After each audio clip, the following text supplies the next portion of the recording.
What's going on? Welcome back to the channel. So today we're going to talk to you about NIO. I want to go over some of the data points, what really came out and affected NIO today, and go over everything else you need to know. But first, make sure to hit that thumbs up, and with that, let's get right to it. So NIO went down 1.8% during the trading day, so it kind of had an overall rough day. After hours, though, that's where crap really hit the fan, unfortunately. So it is down another 4.47%. So essentially, it looks as though tomorrow we might be seeing a new 52-week low for NIO. So starting off, you did have NIO somewhat kind of stagnant, didn't really do all that much today, just generally not that much buying. We did have Tesla putting out their numbers, weren't necessarily the best, so that's what really hit EVs first thing. Unfortunately, Tesla did put out some other news associated to Elon kind of taking a step back from politics, so that's what caused Tesla to go higher. But NIO, it was rather flat and not much going on coming from the secondary market. So we did have one buy that was done pretty much near the close of business day. I'm pretty sure they regret buying 70,000 shares of that, but $268,000 worth of the premium. Aside from that dark pool, you do see some transactions based on kind of the trend, like the price. It looks as though a lot of the ones done after hours were sells. So we did have one for 3.57. Aside from that, we had one first thing for 5.66. Aside from that, though, dark pool was relatively quiet, and I think there's obviously a big correlation between what happens on the dark pool and shorts. Today's shorts, you can kind of see they didn't even do all that much. By the end of the day, they did return 145,000 shares, so not their normal cup of tea for today. So maybe they just kind of felt that the market was going to push NIO down regardless. They didn't need any extra manipulation or whatever else. But 14.99% of the free floats being shorted works out to be 217.19 million shares. So I'm sure everyone knows it at this stage, but tariffs. So we have everyone, and it was kind of funny. I was going through this and it's like, poor Egypt. Egypt just like woke up and it's like, what the hell? What did we do to the states? Why are we getting hit with a 10%? Same with Guatemala. That is absolutely insane. My wife actually just went there yesterday with my kid. And yeah, funny enough, like, I'm sure they're like, what the hell did we do to the states? Like, it's comical how the states even thinks Guatemala, Serbia, Egypt, any of those entities are kind of forces to be reckoned with as how this all played out. But nonetheless, though, as you can kind of see, China is sitting at 34%. So tack on the already 54% tariffs.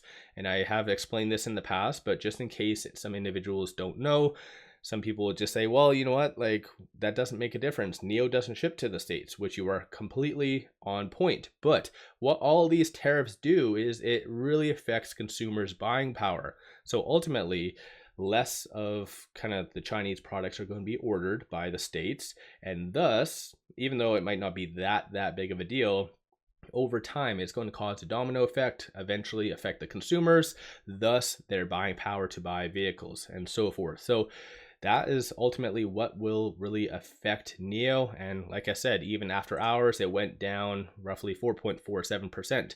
Normally in NIO's case, there's a lot of manipulation because entities do buy puts first thing. This is why you always see, usually once the market opens, it just tanks. That's because people buy puts and then they are free to unload their shares or short NIO. That way their options kind of benefit.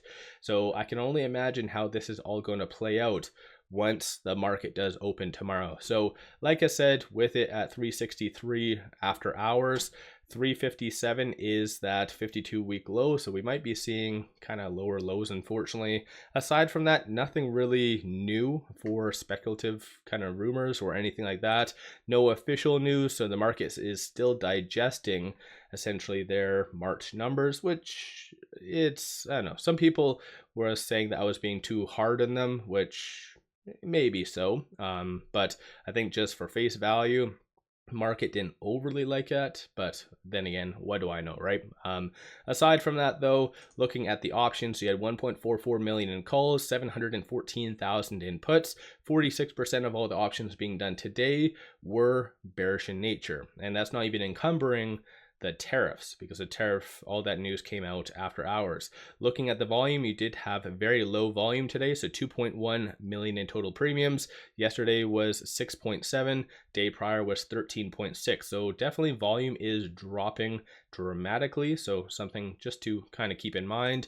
Of the call options that are being purchased, you see a consensus for it to be still $4, so a good amount of optimism. Unfortunately, the individuals believing for it to be above 450, that has somewhat gone away.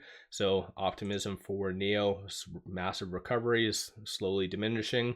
Bears are anticipating for it to be sub 350. So that's kind of interesting to see that people were kind of already betting on NIO going down prior to the tariff news, but right now, with it closing at 380, not counting the after hours, it is trading between this pivot and this S1. So 356 is going to be a absolute key must hold point for NIO, and 357 is that 52-week low, so definitely watch for that to kind of bounce off of that. Hopefully, flip side, 429 is going to be the next strong target slash resistance, but I think that is essentially off the table for the foreseeable future. But as far as today, no real substantial news, a lot of just talking about Tesla and whatever else, no new analyst ratings. And as far as on the actual chart, as I've shared with you, there's not really much positives to bring up about NIO's chart. It is kind of breaking down, so it did break below the ALMA, the super trend that was on March the 25th. So you can kind of project similar type of trading action to what happened in October. So we had we went from around $6 to a low of around $4. So just anticipate possibly like a 30% pullback from these levels. So just keep that in mind. The only positive, I guess, to bring up is the fact that based on the stochastic RSI, it is very oversold. So if NIO, for whatever reason, was to put out a good piece of news, or let's say there was something else that was going to come out on a macro standpoint that's positive, then you could see some nice buying. But I think at this stage in the game, people are just waiting now for a lot of these countries to retaliate. And I think China's already started to kind of do some things. Europe, so yeah, I feel like there is going to be a lot of retaliation talk over the next little bit.